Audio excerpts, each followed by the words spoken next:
जनाब स्पीकर साहब, जब गुजारिश का सिलसिला चालू पड़ा तो एक गुजारिश मैं और भी किया जाता हूं, वो ये है कि आप कस्टोडियन ऑफ हाउस हैं और स्पीकर का एक बड़ा अहम ओहदा होता है और जो हाउस है वो स्पीकर को बहुत अजीज होता है, मगर ये नेशनल असेंबली का हाउस काफ़ी अरसे से इनकम्प्लीट है। तो मेरी आपसे गुजारिश होगी कि इस तरफ भी तवज्जो दें, कानूनी आईनी तरीके के साथ इस हाउस को जल्द अज जल्द मुकम्मल होना चाहिए। जनाब स्पीकर साहब, कौमों की तारीख में कुछ दिन बहुत अहम होते हैं, संगे मील की हैसियत होती है उन दिनों की, और कौमें उन दिनों को तजदीद अहद के लिए इस्तेमाल करती हैं।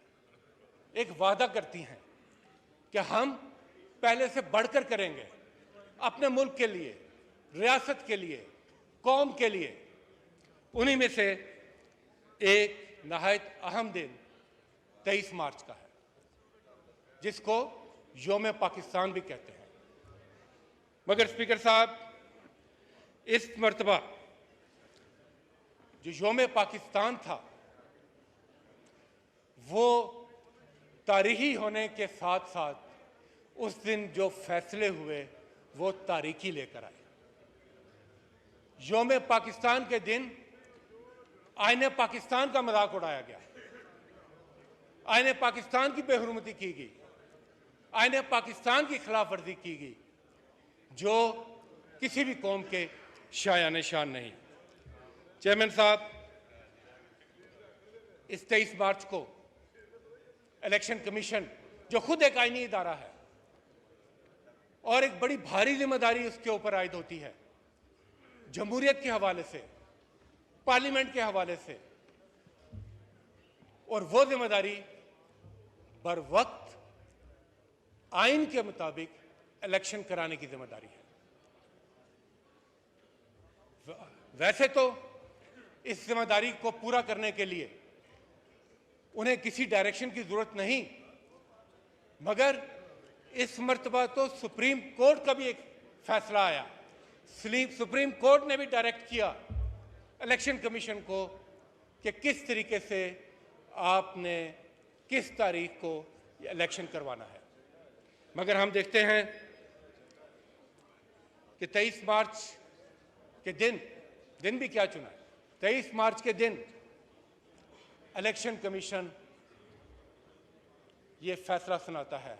कौम रूते हलाल का चांद चढ़ने को देख रही थी, वो तो पीछे रह गया और इलेक्शन कमीशन का फैसला तलू हुआ आधी रात को, जो सिर्फ तारीखी लेकर आया था, और वो ये कि उसने इनकार किया सुप्रीम कोर्ट के फैसले के मुताबिक दी हुई तारीख को इलेक्शन कराने का, और एक और तारीख दे दी। स्पीकर साहिब, उधर क्या पेश किया? उधर यह पेश किया कि फंड्स नहीं है। उधर यह पेश किया कि आईएमएफ भी इजाजत नहीं दे रहा। वो अलहदा बात है कि आईएमएफ ने फौरन रिएक्ट किया और कहा कि हमारा इससे कोई लेना देना नहीं है, यह आपका अपना मामला है, आप अपने फंड्स अरेंज करें, हमारी तरफ से कोई कर्जा नहीं। उधर क्या पेश किया कि सिक्योरिटी की सूरत हाल। स्पीकर साहब, आपका जिस पार्टी से ताल्लुक है, आप गवाह हैं कि कितने मुश्किल हालात इस मुल्क में गुजरे। एक सेकंड, ये देखिए, उन पर जो तशद्दुद हो रहा है, जो साथियों सदीक जान के साथ जो हुआ है, उस पे ये प्रोटेस्ट कर रहे हैं। स्पीकर साहब, अब्बासी साहब, आप जरा देखिए क्या मसला है। प्रेस गैलरी के दोस्त जो हैं वो बाहर जा रहे हैं। बात पे नहीं कर रहे। वो जो साथियों की गिरफ्तारियां हो रही है, सदीक जान को, इमरान रियाज को, बाकियों को जो किया गया, उस पे वो कर रहे हैं। स्पीकर साहब, शहजाद वसीम साहब जारी रखें। जी स्पीकर साहब, order in the house please. Speaker ठीक साहब, है। देख लें आज जो हालात हैं, इनको भी, सहाफत को भी रियासत का एक अहम सतून माना जाता है, और आज देख लें कि उनकी जो दबाबंदी है, उनके इजहार पर जो पाबंदी है, उनके साथ जो जुल्म हो रहा है, उनके साथ जो ज्यादतियाँ हो रही हैं, जिस तरीके से आज़ाद आवाज़ों का गला दबाया जा रहा है, वो अगर ये वॉकआउट भी ना करें तो वो क्या करें? आपकी उनके तकरीर पास तो उनको सुननी एक चाहिए। कलम है, उनके पास तो एक स्क्रीन है, उनके पास तो एक कैमरा है, उनके पास तो ना कोई तोप है ना तलवार है। आप कम से कम उनके इस एहतजाज को ज़रूर रिकॉर्ड में लेकर लाएं और उनके जो मुतालबात हैं उनको मानने की यकीन दहानी करें। सही है। स्पीकर साहब, इलेक्शन कमीशन ने यह भी कहा कि सिक्योरिटी की सूरत हाल ऐसी है, हम यहाँ पर मोहतरमा बेनज़ीर की शहादत भी देख चुके हैं, हम यहाँ पर रद्दुल फसाद भी देख चुके हैं, यहाँ पर हम दहशतगर्दी की पीक भी देख चुके हैं 2003, 2018, मगर फिर भी इलेक्शन हुए थे। दुनिया में ईरान इराक वॉर होती है, फिर भी ईरान में इलेक्शन होता है। तुर्की में पूरा मुल्क हिल जाता है जलजले से, बड़े बड़े शहर ऊपर नीचे हो जाते हैं, फिर भी इलेक्शन की तारीख कायम रहती है। इसलिए कि जहां जमहूरी सोच होती है, जहां जमहूरी रवैये होते हैं, वहां इलेक्शन से भागा नहीं जाता। जिस तरह मोमिन मौत से नहीं भागता, सियासतदान इलेक्शन से नहीं भागता। वो उस दिन का इंतजार करता है कि जिस दिन वो अपने अमाल लेकर मोमिन अपने रब के हुजूर पेश होगा और सियासतदान और पॉलिटिकल पार्टीज अपने अवाम के सामने पेश होंगी। वो तो नामा अमाल का दिन होता है और अवाम पर मुनहसर होता है कि वो किसको सर पर दस्तार रखती है और किसको कहती है कि आपकी कारकर्दगी तसल्ली बख्श नहीं थी। और ये सर्कल चलता रहता है, कभी कोई जीतता है, कभी कोई हारता है, मगर आईन पाकिस्तान भी यही कहता है कि सॉवरेनिटी ऊपर तो रब की है, जमीन पर जो आवाज है, ज़बान खल्क को नकाराए खुदा समझो। ज़बान खल्क के इजहार का तरीका है इलेक्शन, जिससे खुद इलेक्शन कमीशन सब काम कर रहा है। वो उस पर, इलेक्शन कमीशन पर आप तनकीद करें, वो कहता है मेरी तौहीन होगी। तौहीन तनकीद से नहीं होती, तौहीन अमाल से होती है। आप अपना काम ठीक करें, सब आपकी इज्जत करते हैं। आप अपना काम ठीक ना करें तो आप पर तनकीद होती है। तो मैं समझता हूं कि इन रवैयों को भी देखने की जरूरत है। इस फैसले के नतीजे में दो बड़ी चीजें हुई हैं स्पीकर साहब, और इन्होंने इस कौम को एक दोराहे पर लाकर खड़ा कर दिया है। एक फैसले से एक तरफ अदलिया के फैसले को रद्द किया गया है और दूसरी तरफ आइन में दिए गए तरीकाकार को भी रद्द किया गया है। तौहीन आइन भी है, आइन की खिलाफ वर्जी भी है। आज के बाद अब हमें फैसला करना है। यह मामला अब किसी पार्टी का नहीं रहा, यह मामला सिर्फ तहरीक इंसाफ का नहीं रहा, यह मामला अब रियासत का है, यह मामला अवाम का है कि उन्होंने यहां से आगे कौन सा रास्ता चुनना है। क्या मर्जी के मुताबिक चलना है कि जब दिल होगा इलेक्शन कराएंगे, जैसे दिल होगा इलेक्शन कराएंगे, कि आइन के मुताबिक इलेक्शन कराने हैं? क्या अदलिया के फैसले अपनी मर्जी से कि यह फैसला कबूल करना है या नहीं करना, या इख्तलाफ रखते हुए भी जो अदलिया का फैसला है उस पर सर तस्लीम खम करना है? स्पीकर साहब, इसी कुर्सी पर बैठकर तहरीक इंसाफ के डिप्टी स्पीकर ने भी एक फैसला दिया था, जिसकी बुनियाद पर रात को सुप्रीम कोर्ट बैठी थी और फैसले को रद्द किया था। हमें वो सूट नहीं करता था और उसी फैसले के नतीजे में आज ये असेंबली है। हमें वो उस वक्त सूट नहीं करता था, मगर हमने उस फैसले को उस वक्त तस्लीम किया था। तो फैसले तस्लीम करने की रवायत डालनी चाहिए अगर हमने इदारों को मजबूत करना है। मुल्क, रियासत और नो इदारों के क्रॉस साथ आगे टॉक बढ़ते प्लीज, हैं। No cross talk. जी जनाब चेयरमैन, फैसला कबूल करना तो दूर की बात, हमने देखा कि बाकायदा एक मुनज़्ज़म कैंपेन शुरू हुई अदलिया के खिलाफ, जजिस के खिलाफ, ऑडियोज की भरमार हुई, तस्वीरें फ्लैश हुई, इस हाउस में प्ले कार्ड उठाए गए।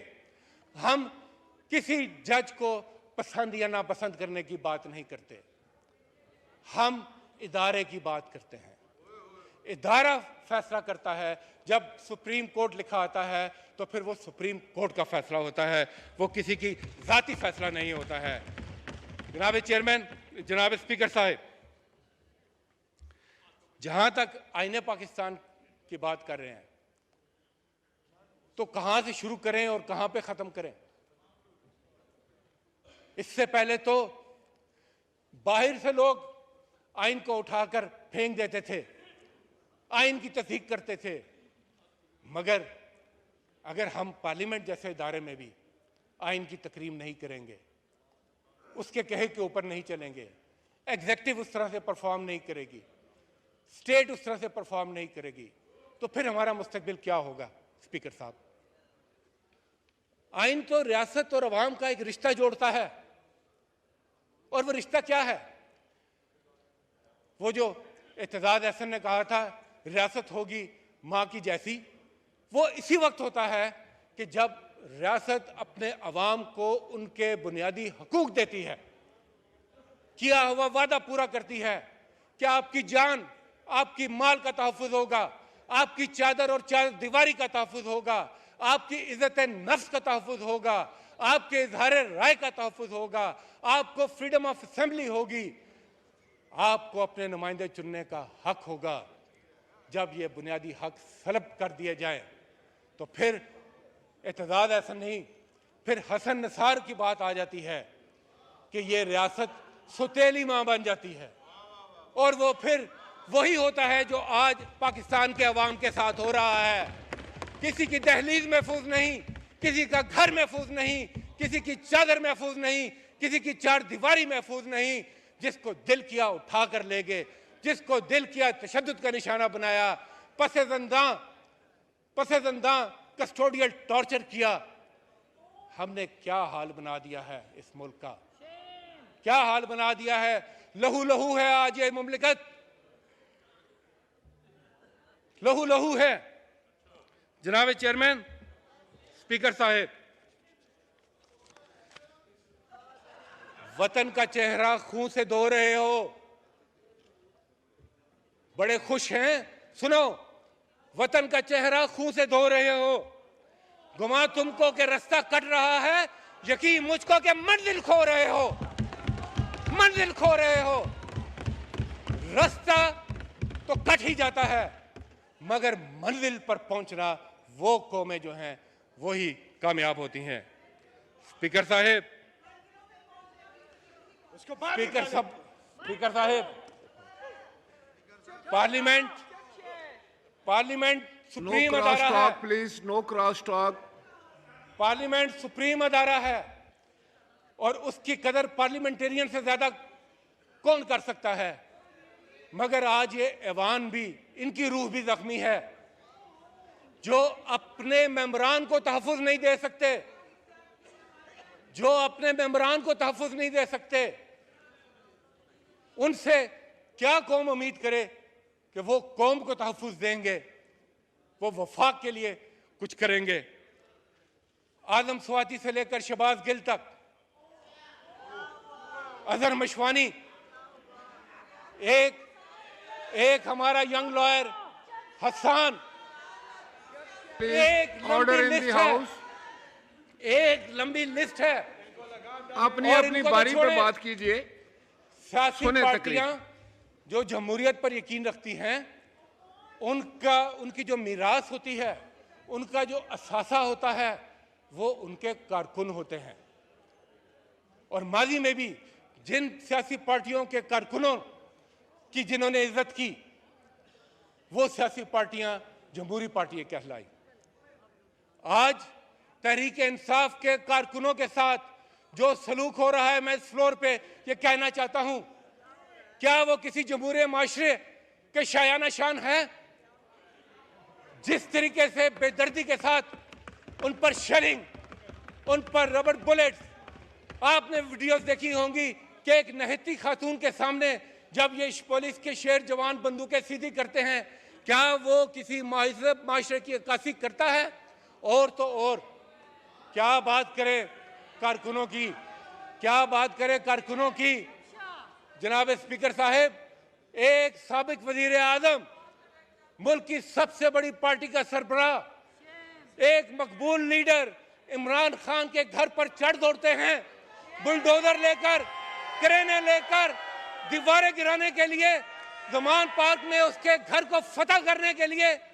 क्या ये जमहूरियत की अक्कासी करता है? कौन सा माशरा, कौन सा कानून, कौन सा ज़ाब्ता, कौन सा आइन इस बात की इजाजत देता है? जनाब स्पीकर साहब, ये जो रवायात कायम की जा रही हैं, वक्त कैसा भी हो, वक्त गुजर जाता है स्पीकर साहब, मगर तारीख के औराक किसी को माफ नहीं करते, अच्छे काम भी और बुरे काम भी। स्पीकर साहेब, आप जितना मर्जी भागें, तारीख के कटहरे में एक दिन सबको खड़ा होना पड़ता है और अपने किए का जवाब देना पड़ता है। यहाँ पर जो भी मसनद में आया उसने अपने आप को खुदा समझा, मगर तारीख ने सबका असली चेहरा दुनिया के सामने लेकर आई। स्पीकर साहब, जो जुल्म, बर्बरियत, फस्तायत हमने पिछले दिनों खुसूसन पंजाब में देखी, जहां पर एहतजाज करने वालों को दहशतगर्द कहा गया, यहां तक कि जो पख्तून थे, जब पंजाब में आप पख्तूनों पर उंगली उठाएं और उनको कहें कि ये जो भी पख्तून है ये दहशतगर्द है, तो आप क्या खिदमत कर रहे हैं इस मुल्क की? वो पख्तून भाई जिनकी कुर्बानी क्या में पाकिस्तान से शुरू होती है। पहली कुर्बानी उन्होंने रेफरेंडम में कायदे आज़म के कहने पर पाकिस्तान के लिए वोट दिया था और आज के दिन तक वो अपना खून दे रहे हैं इस मुल्क की सालमियत के लिए, दहशतगर्दी के खिलाफ।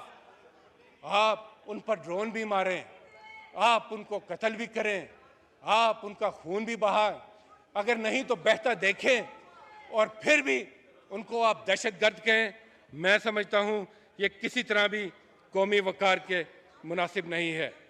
स्पीकर साहब, वहां पर इन हालात में आप निगरान हुकूमत का रवैया देखें। आइन क्या कहता है कि निगरान हुकूमत एक महदूद मुद्दत के लिए, एक महदूद इख्तियार के साथ सिर्फ और सिर्फ इलेक्शन कराने के लिए है, इससे ज्यादा उसका कोई मैंडेट नहीं। मगर हमने वहां देखा कि वहां पर निगरान वजीर आला बैठकर कहते हैं कि हम हाथ तोड़ देंगे। मैं वजीर आला साहब को कहना चाहता हूं, आप हाथ ना तोड़ें, आप हाथ जोड़ें और माफी मांगे इस कौम से कि जो जुल्म किया है आपने इस कौम के साथ। वहां पर कहते हैं मईशत को इन्होंने जिस हाल पे पहुंचा दिया, मगर स्पीकर साहब, मईशत को इन्होंने जिस हाल पर पहुंचा दिया और अवाम की आंखों में धूल झोंकते हैं कि इस रमजान के महीने में धूल झोंकते हैं, कहते हैं मुफ्त आटा। ये मुफ्त आटा जिंदगी का घाटा बन चुका है। देखें लोगों के साथ क्या हो रहा है, कितनी जानें गई हैं। कोई जान से गया, किसी की दस्तार गई, किसी की चादर खिंची, किसी की इज्जत मिट्टी में रुंध गई। कहीं हमारी माएं बहनें मीलों कतारों में अपनी इज्जत नफ्स को एक तरफ रखकर आटे की एक बोरी के लिए खड़ी हैं और कहीं पर भगदड़ के अंदर वो कुचले जा रहे हैं। यह है आपका मुफ्त आटा, यह है आपकी गवर्नेंस, यह है आपकी गरियादिली। दूसरी तरफ एक दिन पेट्रोल की सब्सिडी का ऐलान करते हैं, जरा सी झाड़ पड़ती है IMF से तो झाग की तरह बैठ जाते हैं। यह है आपकी गवर्नेंस। स्पीकर साहब, ये मुल्क नहीं चल रहा इस तरह, यह मुल्क इस तरह नहीं चल सकता। जरूरत इस बात की है कि हम अपने जाती सियासी मफादात को एक तरफ रखते हुए कौमी मफाद के लिए बात करें। और सदर मुमलिकत का खत भी इसी सिलसिले की एक कड़ी है। वो रियासत के आईनी सरबराह हैं, वो इस पार्लियामेंट का हिस्सा है। पार्लियामेंट कंप्लीट होती है सदर के ऑफिस के साथ, वो खामोशी से बैठे आइन की धज्जियां बिखरती देखते रहे, कानून की खिलाफ वर्जी देखते रहे, ह्यूमन राइट्स की वायलेशन देखते रहे, और वो इतना भी ना कहें कि आइनी और कानूनी नुकात भी ना उठाएं, वो इस तरफ तवज्जो भी ना दिलाएं, वो ये भी ना कहें कि आइनी रास्ता अपनाएं। उस पर भी आप नाराज हो जाते हैं, उस पर भी उनके खिलाफ एक महाज खड़ा हो जाता है। तो मैं समझता हूं कि ये कोई मुनासिब बात नहीं। और स्पीकर साहब, सियासी पार्टियां सियासी एक्टिविटीज करती हैं, सियासी पार्टियां रिस्क भी लेती हैं अवाम में जाने का, और वो अवाम के साथ अपना रिश्ता नहीं तोड़ती। और माजी में हमने ये मिसालें देखी हैं। तहरीक इंसाफ एक नई मिसाल आज कायम कर रही है, इससे पहले भी पार्टियों ने ये मिसालें और अच्छी मिसालें कायम की हुई हैं। मैं ये नहीं कहता कि इससे पहले कुछ भी नहीं था, मगर मुझे फ़ख्र यह है कि इमरान खान की क़यादत में तहरीक इंसाफ इस सियासी जद्दोजहद को एक नई मंजिल पर पहुंचा चुकी है। मीनार पाकिस्तान जैसी जगह का इंतखाब होता है जलसे के लिए, कोई किसी जगह कॉर्नर मीटिंग नहीं, एक दफ़ा नहीं, दो दफ़ा नहीं, कई मरतबा, और हर मरतबा अपना ही रिकॉर्ड तोड़ते हैं। मगर स्पीकर साहब, एक सियासी पार्टी कहती है कि हमने जलसा करना है मीनार पाकिस्तान, हम देखते हैं कि क्या खलबली मच जाती है। हर तरफ कंटेनर्स, दाखिली खारजी रास्ते बंद, लाहौर जैसा शहर, हर गली बंद। गूगल मैप्स उठा के देख लें, हर गली बंद, हर सड़क बंद। उससे एक रात पहले कहर टूटता है PTI के कारकुनों पर, छापे पड़ते हैं, हजारों को कैद किया जाता है, हजारों को घरों से उठाया जाता है, इंटरनेट सर्विस बंद, मौसम भी साजगार नहीं। मगर क्या होता है, फिर भी लोग वहां पर पहुंचते हैं। क्यों? इसलिए कि वो समझते हैं कि किसकी कॉल है, एक कायद की कॉल है जिसके पैगाम को वो सच्चा मानते हैं।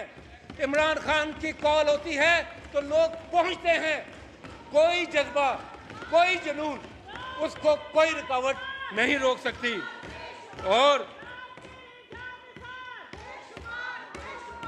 स्पीकर साहब, तकरीर सुने, leader of the opposition senate बोल रहे हैं, तो मैं समझता हूं सुकून से आप लोग स्पीकर साहब क्यों पहुंचते हैं, ये समझना चाहिए इंतजामिया को कि आप सोचों पर पहरे नहीं बिठा सकते, आप जुनून और जज्बे को कैद नहीं कर सकते, आप इश्क को बेड़ियां नहीं पहना सकते। आप सियासी मुकाबला सिर्फ सियासी मैदान में कर सकते हैं, इंतजामी तरीके से, ताकत के इस्तेमाल से नहीं कर सकते। यह समझने वाली बात है और कोर्स करेक्शन की जरूरत है। और क्यों लोग जोग दर जोग आते हैं? इसलिए कि इमरान खान जो कॉल दे रहा है वो गुलामी का रक्स नहीं सिखा रहा, वो आजादी की बात कर रहा है, वो भीख मांगने की तलकीन नहीं कर रहा, वो खुदी और खुददारी की बात कर रहा है, वो अपनी बात नहीं कर रहा, वो लोगों की बात कर रहा है, वो अपनी पार्टी से ज्यादा अपने मुल्क की बात कर रहा है। यही वजह है कि लोग उसकी बात सुनते हैं, उसकी बात में असर है, उसकी कॉल में असर है, और मैदान जहां पर भी वो कॉल देता है लोग पहुंच जाते हैं। आखिर में स्पीकर साहब, मैं ये कहना चाहूंगा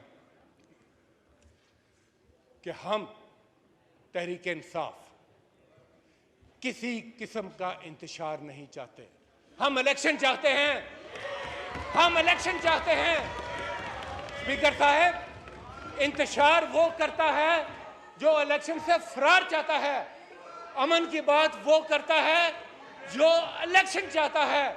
हम अमन की, इलेक्शन की बात करते हैं और यहाँ पर फसाद और इंतशार बर्पा करके इलेक्शन से भागने के रास्ते ढूंढे जा रहे हैं। स्पीकर साहब, स्पीकर साहब, वाइंड अप। मैं वाइंड अप कर रहा हूँ। ये फेडरेशन है, ये फेडरेशन है और आपकी पार्टी को सबसे ज्यादा क्रेडिट जाता है। जब भी तारीख लिखी जाएगी आईने पाकिस्तान देने का, और इस आईने पाकिस्तान ने फेडरेशन के तमाम यूनिट्स को आज तक इकट्ठा रखा हुआ है। ये दस्तूर है, मगर हमने दस्तूर को सिर्फ शायरे दस्तूर तक ही महदूद कर दिया है। उसके अलावा सिर्फ शायरा नजर आ रही है, दस्तूर नजर नहीं आ रहा। इस दस्तूर के साथ जुड़े, इस फेडरेशन की खातिर किसी पख्तून को दहशतगर्द ना कहें, किसी बलोची को गद्दार ना कहें, किसी को साम्राज्य ना कहें। एक दूसरे की अश्कशोई करें, एक दूसरे को रास्ता दें, एक दूसरे की तकलीफ सुने, मरहम रखें, आग के ऊपर पानी डालें, पेट्रोल ना डालें, वो तो वैसे भी अब नहीं मिलता। स्पीकर साहब, आखिर में मैं ये कहना चाहूंगा कि जो फेडरल पार्टीज होती हैं वो भी किसी भी कौम का सासा होती हैं, और जो कौमी लीडर होते हैं और जो पॉपुलर लीडर होते हैं उनका बहुत बड़ा रोल होता है कौम को इकट्ठा रखने में। हमने माजी में बड़े नुकसान उठाए, हमने माजी में बहुत नुकसान उठाए। जब भी कोई लीडर पॉपुलर होता है तो फिर क्यों ऐसा होता है कि उसकी जान को खतरा हो जाता है और कुछ लोग उसका मजाक उड़ाते हैं। लियाकत अली खान, उनके साथ क्या हुआ? जुल्फकार अली भुट्टो ने तो पूरी किताब लिख दी थी, इफ आई एम असैसिनेटेड। क्या हुआ? बेनजीर भुट्टो ने निशानदही नहीं दी, क्या हुआ? आज इमरान खान भी निशानदही कर रहा है। हमें तारीख से सीखना है, हमें तारीख की अच्छी बातों से भी सीखना है, हमें तारीख की गलतियों से भी सीखना है। और आखिरी जुमला मैं आपसे कहूंगा स्पीकर साहब कि आए, जो एक फ्रेमवर्क है आईनी और कानूनी, जो इस फ्रेमवर्क के अंदर रहते हुए बैठें और इस फ्रेमवर्क के अंदर रहते हुए इलेक्शन के रास्ते की बात करें, आगे बढ़ने की रास्ते की बात करें, मुल्क में इस्तेकाम की बात करें, क्योंकि जब तक इलेक्शन नहीं होगा सियासी इस्तेकाम नहीं आएगा, सियासी इस्तेकाम नहीं आएगा तो माशी इस्तेकाम नहीं आ सकता। मेरा और आपका और इस मुल्क का अल्लाह ताला हामी और नासिर हो। पाकिस्तान जिंदाबाद। Thank you.